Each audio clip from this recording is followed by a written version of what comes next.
Hay un pensamiento en la palabra de Dios en el libro de Zacarías, capítulo 4, el versículo número 6. Zacarías, capítulo 4, versículo número 6.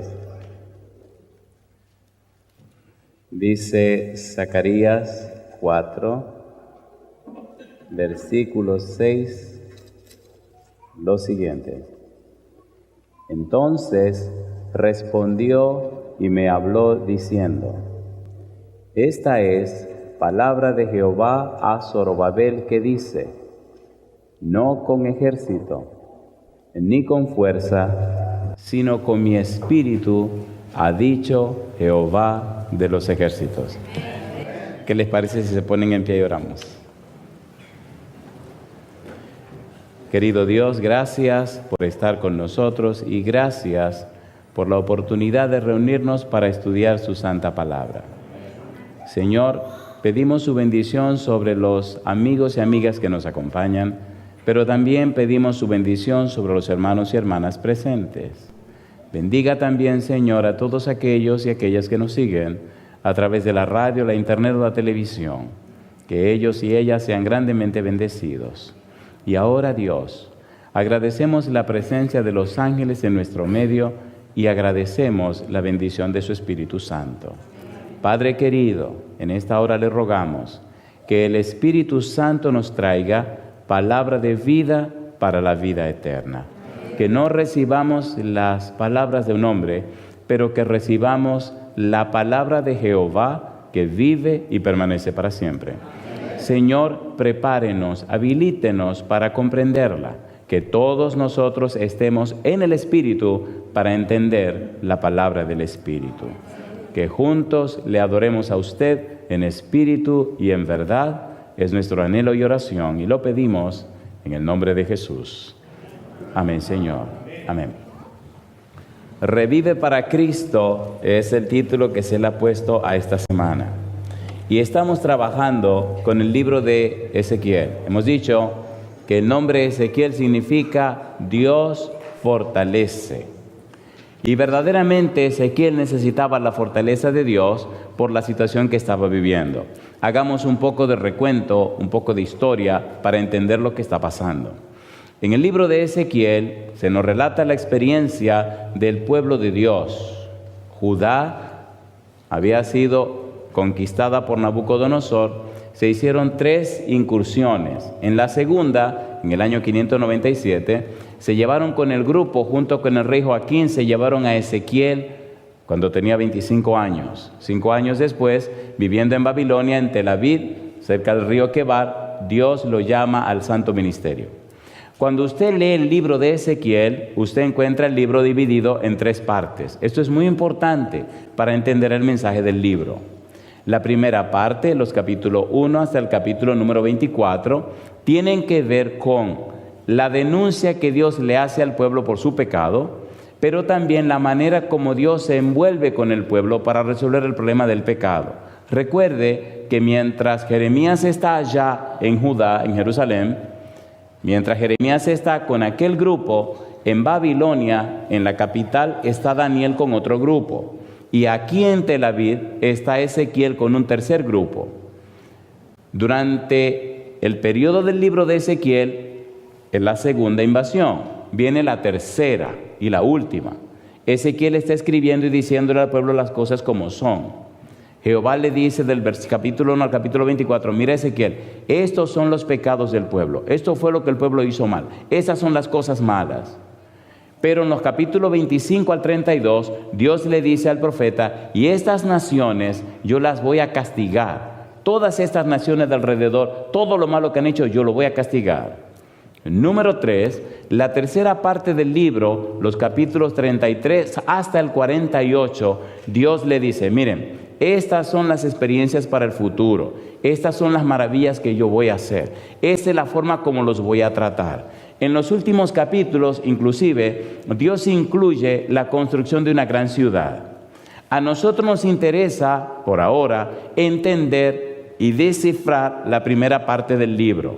A pesar del pecado del pueblo, Dios viene con el pueblo. A pesar de que el pueblo falló, Dios no lo abandona. A pesar de que el pueblo faltó a Jehová, Jehová no los despreció. Inclusive, Jehová viene con el pueblo al cautiverio. Si usted mira la experiencia de Ezequiel y mira la experiencia de Daniel, se da cuenta que Dios no abandonó a su pueblo. Dios ama a sus hijos, aunque Dios odia el pecado. Dios ama al pecador y rechaza el pecado. El afán de Dios es que sus hijos regresen a la casa. Dios quiere y ha pagado un precio muy alto para que todos sus hijos regresen a la casa del Padre. Mi pregunta, ¿la paga del pecado es la muerte, sí o no? Sí. ¿Pagó Dios con la vida de Cristo el precio del pecado? Sí. ¿Quiere el Señor que a través de Cristo regresemos a la casa del Padre? ¿Sí o no? Dice el Señor Jesús, yo soy el camino y la verdad y la vida. Nadie viene al Padre si no es por mí. De modo que Dios pagó con la vida de Jesús el precio del pecado. En el libro de Ezequiel, entonces, Dios deja bien claro cuál es el pecado del pueblo. Y sin embargo, ahora dice el capítulo 3, versículo 17, le dice a Ezequiel, mira Ezequiel, yo te he puesto por atalaya, yo te he puesto por vigilante, por vigía, yo te he puesto a ti para que tú le digas al pueblo lo que está pasando, para que tú le anuncies al pueblo. Tanto a los que son impíos, los que no quieren saber de mí, los que no quieren tener nada que ver conmigo, como también a aquellos que son fieles. Si tú amonestas al impío y le dices lo que va a pasar y él se arrepiente, tú libraste tu vida de la sangre del impío. Si tú no le dices nada, yo voy a demandar la sangre del impío de la mano tuya porque no le dijiste. Lo mismo con el justo. Los que me adoran y los que creen en mí. Si tú no le avisas y ellos confiando en su justicia se pierden, tú me vas a dar cuenta por ellos. Ahora, si tú le amonestas, entonces las cosas quedarán claras. Sin embargo, le dice Dios a Ezequiel desde el capítulo 3, versículo 17 hasta el capítulo número 24, sin embargo, mira todos los pecados que cometieron. No obstante eso, yo siempre he estado buscando la manera de ayudar a mi pueblo. Por ejemplo, en el capítulo 9, en el versículo 1, Ezequiel escribe, ya llegaron los verdugos, ya llegaron los destructores. Y dentro de ese capítulo aparece Dios cuando dice, un momento, antes de ustedes destruir la ciudad, hay uno que aparece con un tintero de escribano y Dios le dice, pasa por la ciudad y ponle un sello en sus frentes a todos los que gimen por las cosas malas que están pasando. De modo que entre el pueblo malo y pecador hay personas que aman y adoran a Dios. Y Dios dice, a esos ponle un sello. Y entonces el que tiene el tintero de escribano pasa por el pueblo colocándole un sello a cada persona que teme y ama a Dios. Cuando usted lee el libro de Apocalipsis capítulo 7, la Biblia nos dice que ahora, en este momento, hay una persona sellando a los hijos de Dios. ¿Es así o no es así? A ver, ¿le gustaría a usted ser sellado? Apocalipsis capítulo 7, vamos rapidito. Vamos rapidito, por favor. La Biblia es maravillosa. Apocalipsis capítulo número 7. Mire lo que dice la Biblia. Dice Apocalipsis capítulo número 7, versículo número 2. ¿Cómo dice? Vi también a otro ángel, ¿qué dice la Biblia? Que venía de donde sale el sol y ¿qué tenía? Y tenía el sello del Dios vivo y clamó a gran voz. ¿Qué cosa dice él? Hay 4 ángeles deteniendo los 4 vientos de la tierra y él le dice, paren allí, deténganse allí porque hay una obra que yo tengo que hacer. Clamó a gran voz a los 4 ángeles a quienes se les había dado el poder de hacer daño a la tierra y al mar, diciendo, no hagáis daño ni a la tierra ni al mar. ¿Hasta cuándo dice él? Ni a los árboles, hasta que hayamos sellado en sus frentes a los siervos, ¿de quién? De nuestro Dios. Mi pregunta, ¿está este ángel en este momento poniéndole el sello de Dios a los fieles en sus frentes, sí o no? ¿Sí o no? La pregunta entonces es, ¿y quién es ese sello? En el capítulo 9 del libro de Ezequiel aparece un ángel sellando a los siervos de Dios. En el capítulo 7 de Apocalipsis, en el tiempo final, en nuestro tiempo, aparece un ángel que va a sellar a los siervos de Dios. Pero, ¿cuál es ese sello de Dios? ¿Qué significa el sello de Dios? Efesios capítulo número 1, vamos rapidito. Efesios capítulo número 1, estamos solamente tocando esto, pero vamos en otra dirección. Efesios capítulo 1, y usted tiene que irse a la casa hoy consciente de que usted necesita ser sellado. Efesios capítulo 1, versículo 13. ¿Qué dice el versículo 13? Dice la Biblia, ¿qué dice el 13? En él también nosotros, ¿qué dice la Biblia? Habiendo oído la palabra de verdad del Evangelio, ¿qué dice ahora? Y habiendo creído en él, ¿qué dice el apóstol Pablo? Fuisteis sellados con el Espíritu Santo de la promesa. Pregunto, ¿con quién somos sellados?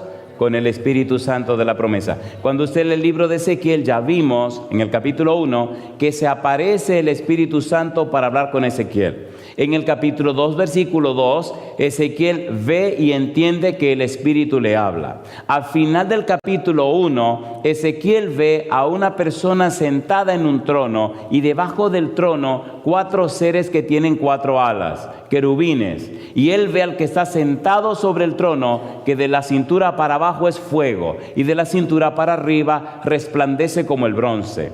En el capítulo 8, versículos 2 y 3, aparece el mismo personaje, de la cintura para abajo fuego, de la cintura para arriba resplandece como el bronce. En el 9, entonces aparece un ángel sellando a los siervos de Dios. Y la Biblia nos dice que ese sello es el Espíritu Santo.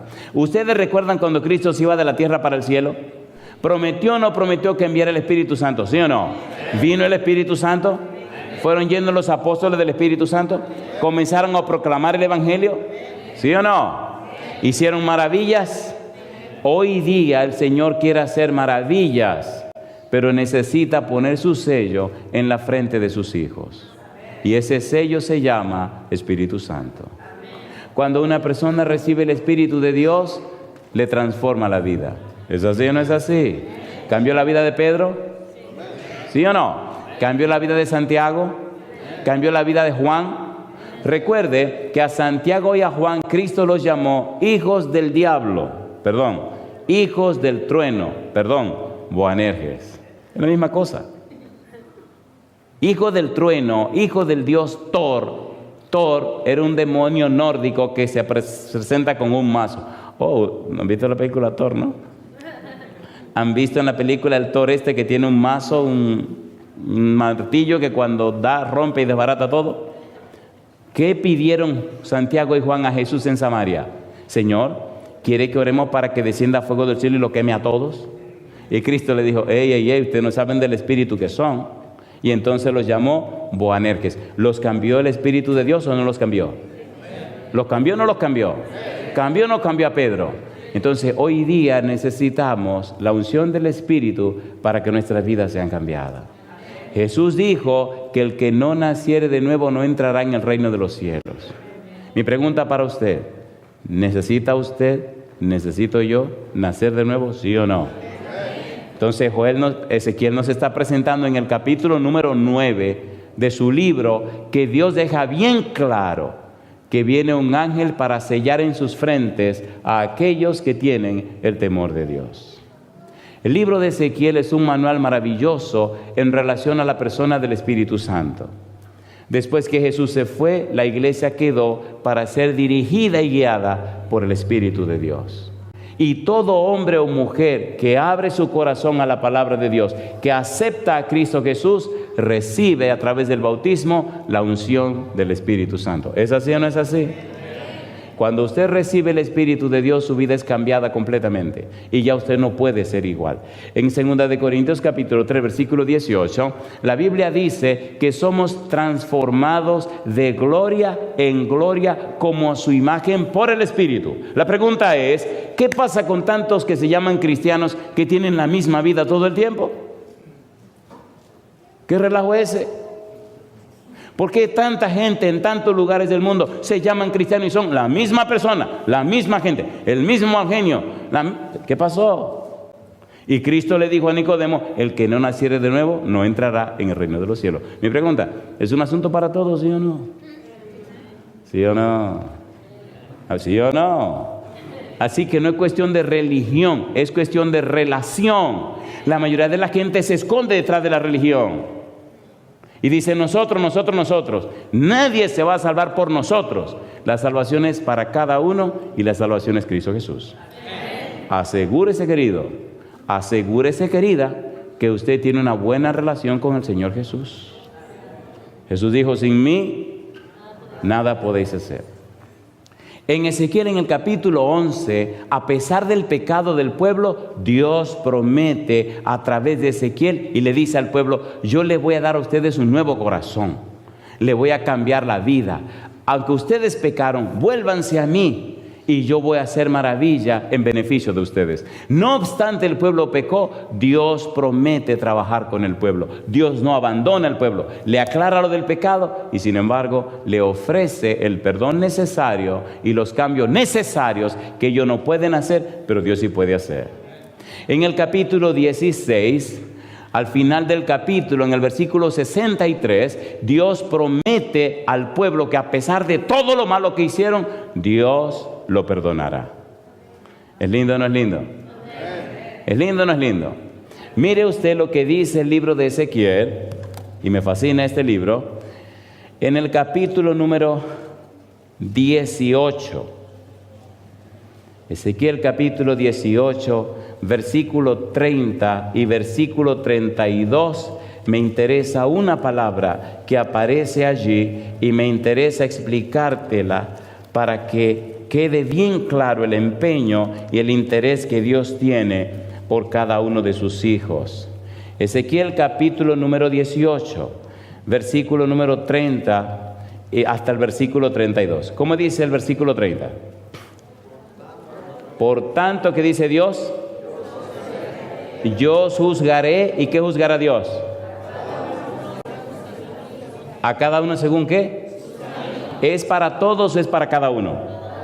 Es para cada uno. Yo juzgaré a cada uno. Yo me voy a encargar de bregar con cada uno. Y ahí aparece un verbo. ¿Qué dice Dios? Convertíos y ¿qué más? Y volveos de todas vuestras iniquidades. ¿Qué es convertirse? ¿Qué significa convertirse? La idea bíblica de convertirse es volver atrás. Si voy en esta dirección, entonces cambio de dirección, cambio de sentido. Pensemos, y perdonen la ilustración, pensemos que, perdonen la ilustración, que el diablo está allá en aquella puerta, perdonen la ilustración, y que el Señor está aquí. De la puerta al altar es la misma dirección, pero sentido contrario, ¿o no? Hacia allá es un sentido, hacia acá es otro sentido.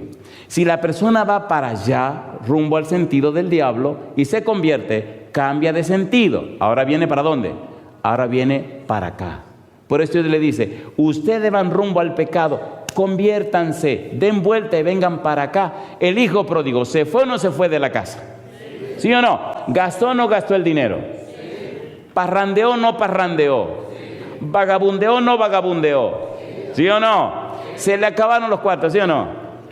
¿Se acabó el dinero o no se acabó el dinero?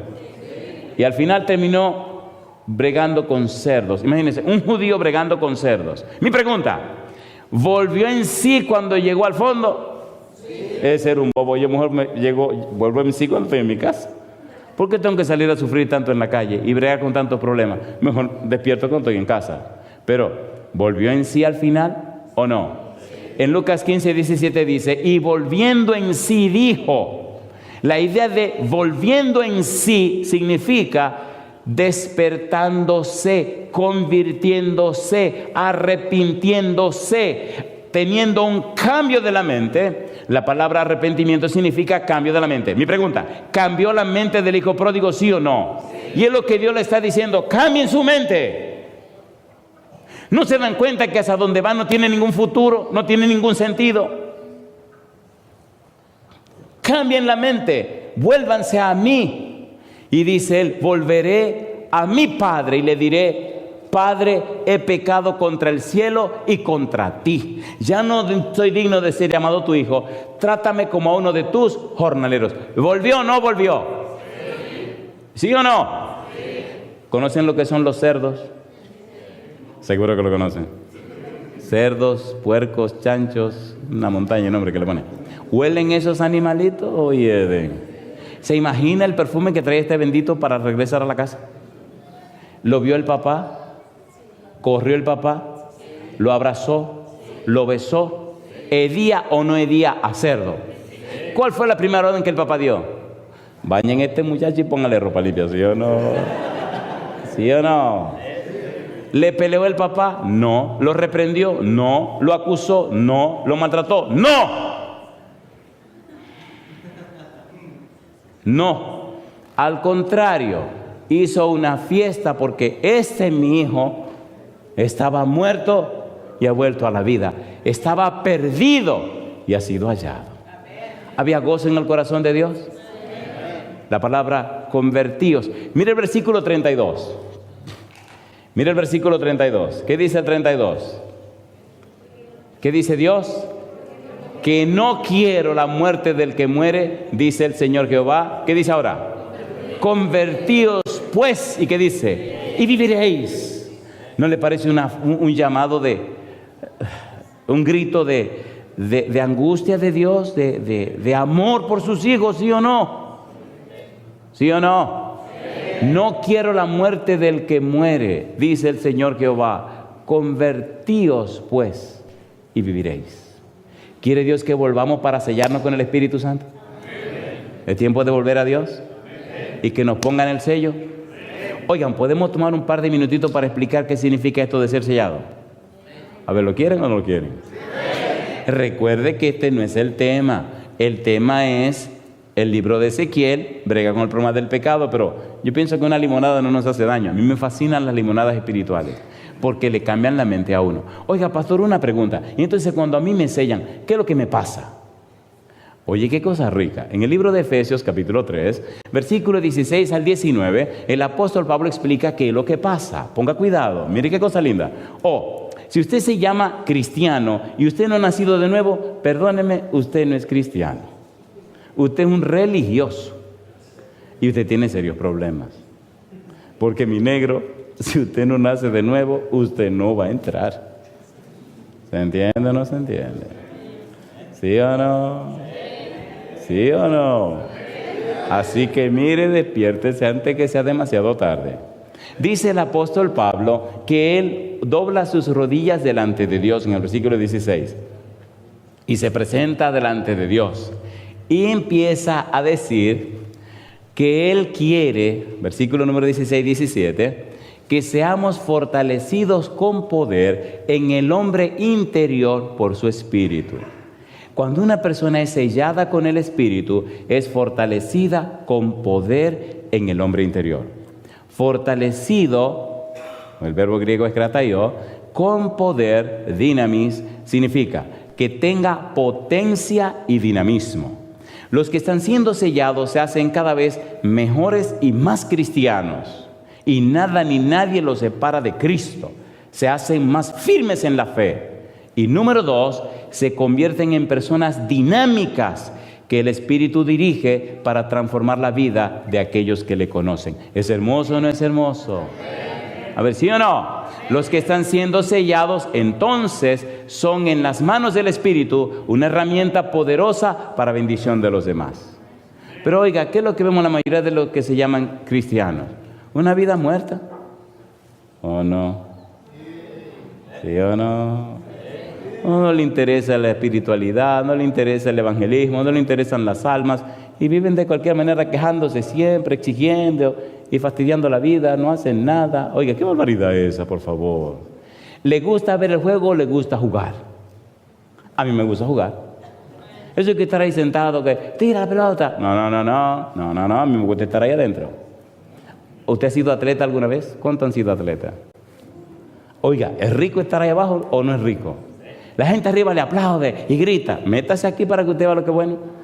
Allá afuera todo el mundo cree que sabe, pero métase aquí y usted verá. Así me gusta el cristianismo. Me fascina este negocio porque termino una batalla aquí y me engancho en otra batalla en otro lugar. Y así me paso el año entero de batalla en batalla.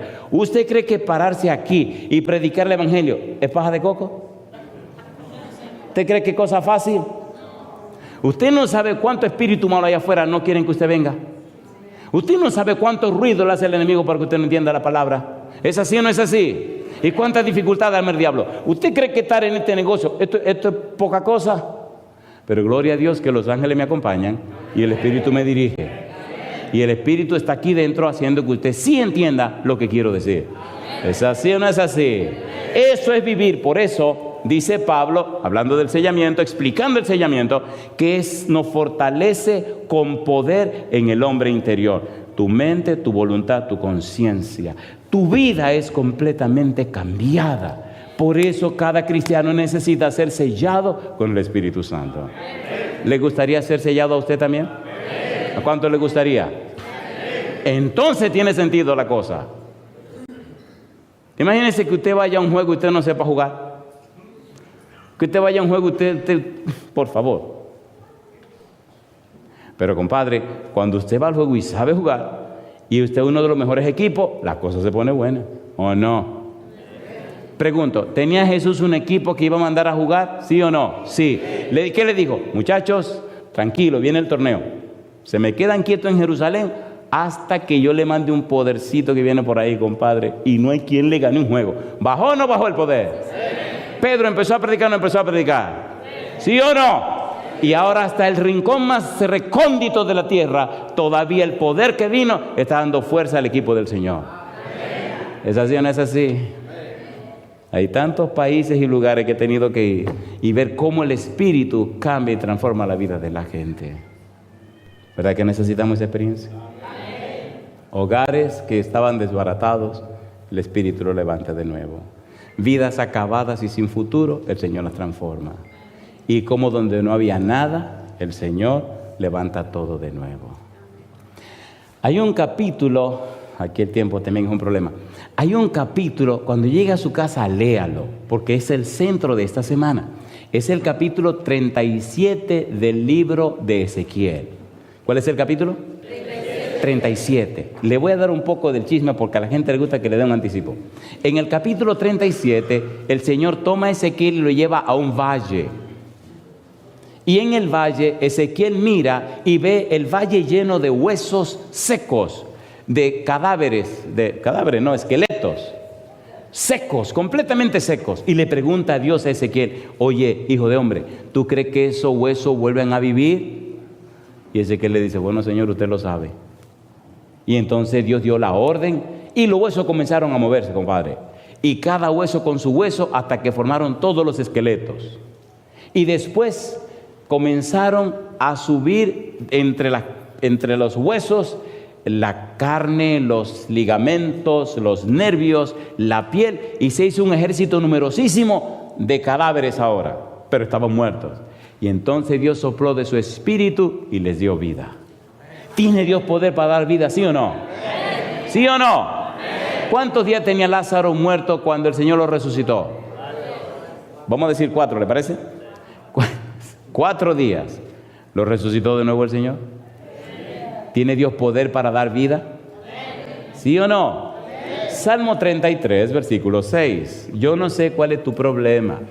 No sé cuál es tu dificultad. Yo no sé qué es lo que te pasa. Una cosa yo sé. Dios tiene poder para darte vida. Y esa vida está justamente a disposición tuya en la persona hermosa del Espíritu Santo. ¿Qué dice el versículo número 6? Por la palabra de Jehová fueron hechos, ¿qué cosa? ¿Y qué dice ahora? Y todo el ejército de ellos, ¿por qué dice? Algunas versiones dicen por el aliento de su boca. Me gusta esta versión que dice por el espíritu de su boca. Cuando Dios tomó a Adán y lo creó, Génesis capítulo 2, versículo 7, lo hizo del polvo de la tierra, ¿sí o no? ¿Y qué dice que Dios le alentó en la nariz? Soplo de vida, espíritu de vida. ¿Necesitamos nosotros espíritu de vida? ¿Sí o no? ¿Necesitamos nosotros esa vida que viene de lo alto? ¿Es así o no es así? dice en el libro de Job, capítulo 34, el versículo número 3. ¿Qué dice Job 34:3? ¿Qué dice el libro de Job? Porque, ¿qué dice Job? El oído prueba las palabras como el paladar gusta, ¿qué cosa? Para comer. Mi pregunta, ¿esto que estamos hablando es agradable al oído? ¿Sí o no? ¿Son promesas de Dios? ¿Podemos confiar en Dios? ¿Podemos confiarle nuestra vida a Dios? ¿Sí o no? Pues yo creo que sí. Y mientras más confiamos en Dios, vemos más de su gloria en nuestra vida. El profeta Ezequiel, al hablar con Dios, al compartir con Él, al escuchar el mensaje de Dios, empezó a entender y a comprender el secreto que Dios tenía para cada uno del pueblo de Israel. Job 33, versículo 4, mire lo que nos dice acerca del Espíritu y eso de darnos la vida que necesitamos. ¿Qué dice Job 33, 4? El Espíritu de Dios me hizo y la inspiración del Omnipotente me dio vida. El Espíritu de Dios me hizo, el Espíritu de Dios me dio vida. Cuando Jesús vino a la tierra, dijo en Mateo 12:28, y si yo por el Espíritu de Dios echo fuera los demonios, vuestros hijos, ¿por quién lo echan? Cuando Cristo vino a la tierra, dijo Gabriel a María que ella concebiría por obra ¿de quién? Del Espíritu Santo. ¿Fue lleno Jesús del Espíritu Santo desde el vientre de su madre? Sí, Señor. ¿Guió el Espíritu Santo a la vida de Jesús? Sí, Señor. Entonces, hoy usted y yo necesitamos la misma unción del Espíritu. ¿Es verdad o es mentira? ¿Sí o no? Cuando Jesús bajó del monte, del sermón del monte, el monte donde dio su discurso maestro, y bajó, lo primero que se encontró fue un leproso que le dijo, si quieres, puedes limpiarme. Jesús lo tocó y dijo, quiero, sé limpio. Y al instante, el enfermo fue completamente sanado. Cuando Cristo toma el barco y cruza el lago de Galilea y llega al otro lado, ya les conté anoche cómo viene el endemoniado y Cristo le retira a los demonios. La gente de Gadara le dice que no lo quiere en su territorio. Jesús se regresa. Cuando se regresa otra vez, se encuentra con Jairo, que le invita a su casa porque su niña estaba enferma. Camino a la casa de Jairo, una mujer que tenía 12 años con un flujo de sangre se acerca y dice, si lo toco me sano. La mujer toca a Jesús y se sana. Cuando Jesús llega a la casa de Jairo, se encuentra que la niña estaba muerta. Jairo se preocupa y Cristo le mira, no tema, cree solamente. Jesús saca a la gente y entonces le dice a la niña, Talita Kumi, que significa, niña, levántate. Antes de toda esta experiencia, cuando Cristo iba en el lago de Galilea, se durmió, ustedes recuerdan, se desató una tormenta y Cristo sencillamente le dijo a la tormenta, calla, enmudece. En otras palabras, Cristo tiene poder sobre las tormentas. Cristo tiene poder sobre los demonios. Cristo tiene poder sobre la enfermedad y Cristo tiene poder sobre la muerte. En otras palabras, cuando usted regresa a Cristo, usted tiene a su disposición todo el poder del Omnipotente para cualquier emergencia o necesidad. ¿Es cierto o no lo es? El Señor tiene suficiente en su haber para suplir todas nuestras necesidades. Mi pregunta para usted en esta hora es, ¿quiere usted creerle a Dios? Amén. ¿Quiere usted creerle a Jesús? Amén. ¿Quiere usted creerle al Espíritu del Señor? Amén. Entonces póngase en pie. El Evangelio no es un concepto. El Evangelio no es una teoría. La Biblia dice en Romanos capítulo 1, versículo 16, que el Evangelio es poder de Dios para salvación. Y si es verdad que usted aceptó a Jesús, y si es verdad que usted tiene comunión con Él, la gente verá ese poder de Dios transformando, cambiando y bendiciendo su vida. En esta semana necesitamos tomar decisiones. La decisión más importante es volvernos a Dios. Por eso, en el libro de Ezequiel, Dios repite una y otra vez, vuélvanse a mí, Conviértanse, no se queden en esa vida de pecado, no sigan hundiéndose en el pecado. Regresen a mí, así como están. Yo me encargo de hacer los cambios, pero vengan, regresen. ¿Cuál es tu necesidad? Yo tengo poder para suplirla. ¿Qué es lo que te está ocurriendo? Yo puedo resolverlo, pero regresa, vuelve a mí, ven como tú estás, que yo me encargo de hacer el trabajo. Y yo le pregunto a usted, ¿podemos confiar en Dios? ¿Podemos confiar en Dios?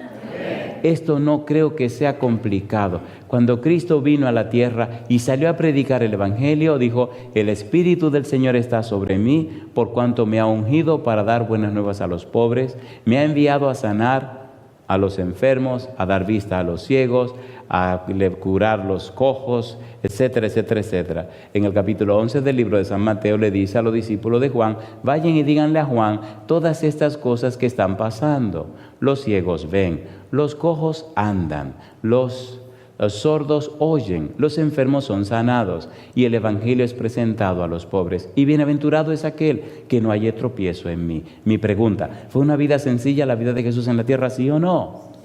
¿Sí o no? No fue una vida complicada, de profunda teología, fue una vida sencilla. La clave, regresar a Dios. En el capítulo número 4 del libro de San Lucas, capítulo 3 de San Lucas, Juan el Bautista le dice a la gente: hagan frutos dignos de arrepentimiento. Hacer frutos dignos de arrepentimiento significa volverse a Dios. Hoy es el tiempo de volvernos a Dios. Y escuche mi pregunta en este momento. Si usted esta noche entiende que debe volverse a Dios, levante la mano. Número 1. Ahora bien, yo quiero orar de manera muy especial por aquellos y aquellas que tienen necesidades especiales. Personas que tienen problemas que solo Dios puede resolver.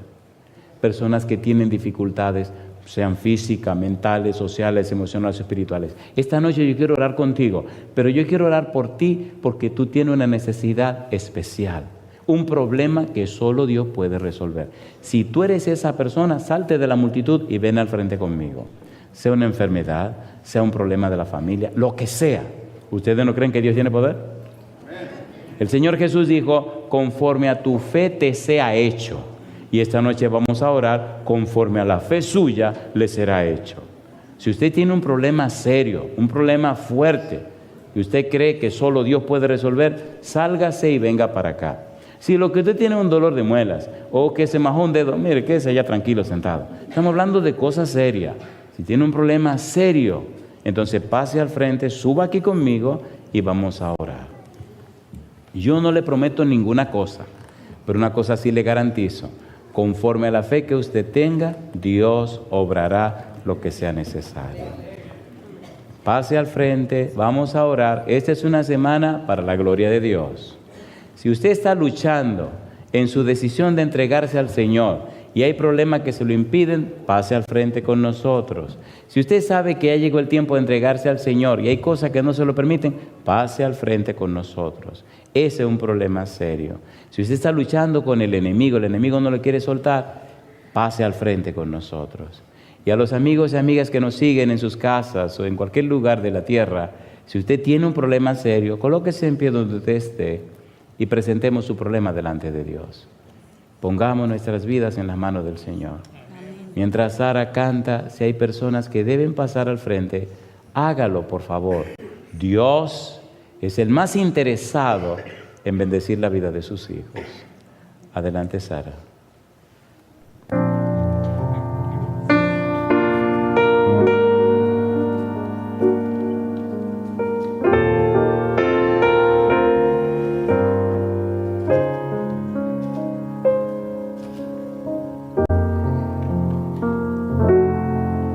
Si tu barca al navegar se encuentra en una tempestad, necesitado estás. Si tu alma está en dolor y no hay forma de escapar, necesitado estás. Si tu vida dura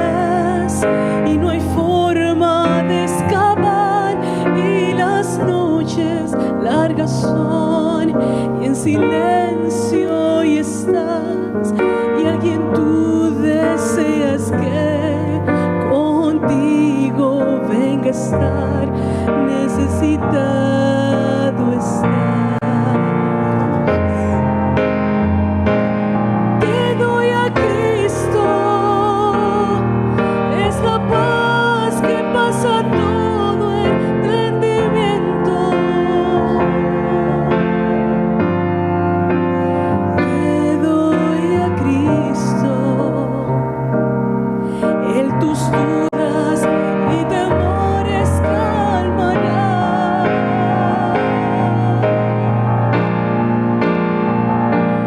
Te doy a Cristo,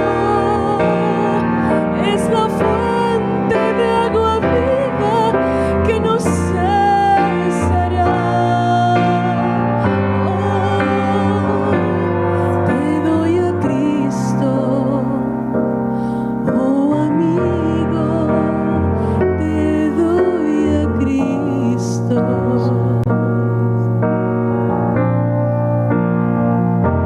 Si tu alma hoy está en constante depresión, necesitado estás. Si en tu casa o en tu hogar ya no encuentras tú la paz, necesitado estás. Si tu vida dura es y no hay forma de escapar y las noches largas son, recuerda que en la cruz clavó todo llanto y dolor para darte de su amor. Necesitado estás, necesitado estás. Te doy a Cristo, es la paz que pasa todo entendimiento. Te doy a Cristo,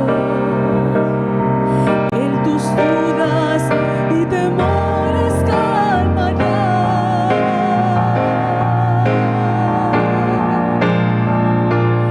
Te doy a Cristo, es la fuente de agua viva que no cesará. Te doy a Cristo, oh amigo, te doy a Cristo. Él es todo para mí. Te doy a Cristo, oh amigo, te doy a Cristo.